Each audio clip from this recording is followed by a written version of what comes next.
Traveler, thank you for sticking around. While we eagerly await my next foray into the cold reaches of space, let's enjoy a short story. The first thing Ethan felt was cold. Not the sharp bite of winter, but the slow, creeping kind. Like it had been waiting for him. His wrists burned where the rope dug into them. And when he opened his eyes, the dim, flickering light of a basement bulb hummed weakly overhead. He exhaled slowly, feeling the weight of it all. So, this was how it would end. About time. A voice cut through the stillness. You're awake. Ethan tilted his head back against the chair, looking at the man standing across from him. He was young, mid-30s maybe, but there was an edge in his eyes, something jagged and unfinished. A man who'd been pushing against the world and had finally decided to push back. Daniel, right? Ethan's voice came out rough, like he hadn't used it in days. The man didn't react. You know why you're here? Ethan smiled faintly. I have a few guesses. Daniel stepped closer. There was a worn photograph in his hand, a middle-aged man, stern, unsmiling. My father, Judge Malcolm Cross. He held the picture out like it was evidence in a trial. You killed him. Ethan didn't flinch. He let the accusation hang there, tasting the weight of it. He could tell Daniel expected a reaction, an apology, a denial, maybe even a plea. But Ethan was too tired for any of that. I'm not here to beg, Ethan said quietly. Do what you brought me here to do. For the first time, a flicker of uncertainty crossed Daniel's face. They always expected fear. When you took that away, people didn't know what to do. I need the truth, Daniel said, stepping back toward the table. On it sat an assortment of tools, blunt, sharp, and everything in between. Why did you do it? Ethan laughed softly under his breath. You think truth is going to make this easier? Daniel's jaw tightened. You don't get to play games with me. Oh, but that's where you're wrong. Ethan leaned forward, the ropes biting deeper into his skin. If I'm going to die, I'm taking your mind with me. It started small. Ethan fed Daniel stories, pieces of his past crafted carefully, precisely. He told him about the first man he ever killed, the way blood felt hot when it hit your skin. He spoke of choices, the kind that chew at the edges of your soul until nothing's left but hunger. Some stories were true, most weren't. But Daniel couldn't tell the difference. You think your father was a good man? Ethan said one night, his voice smooth and patient.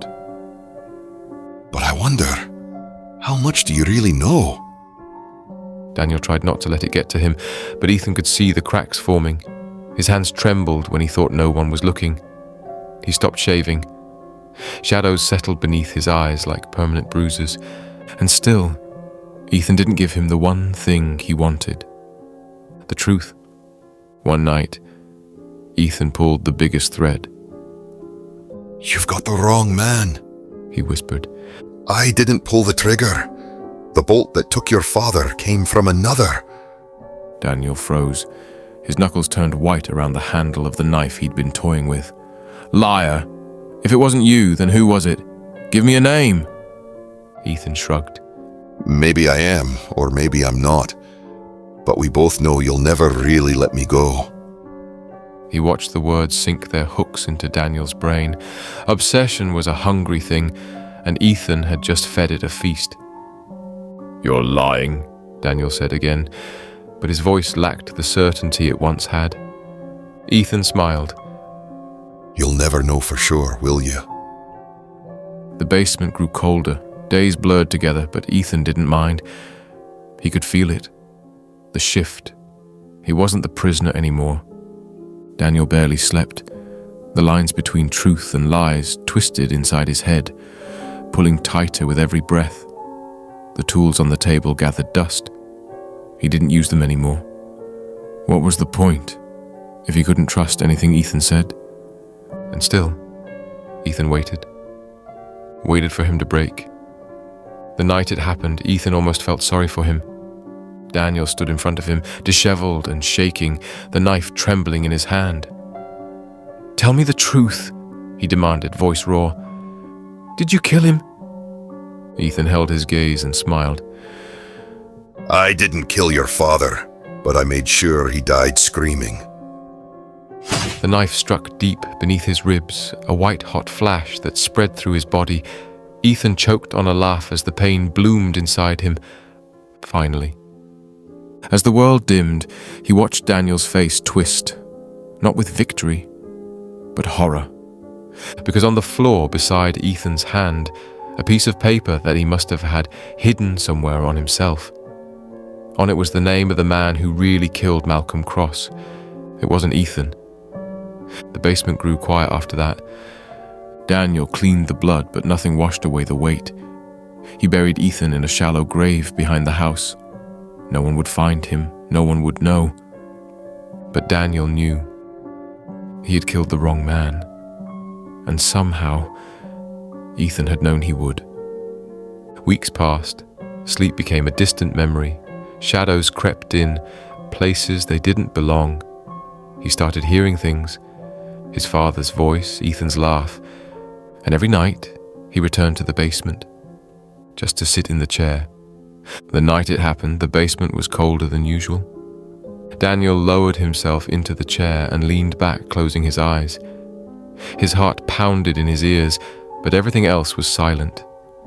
Until he heard the sound of boots against concrete, his eyes snapped open.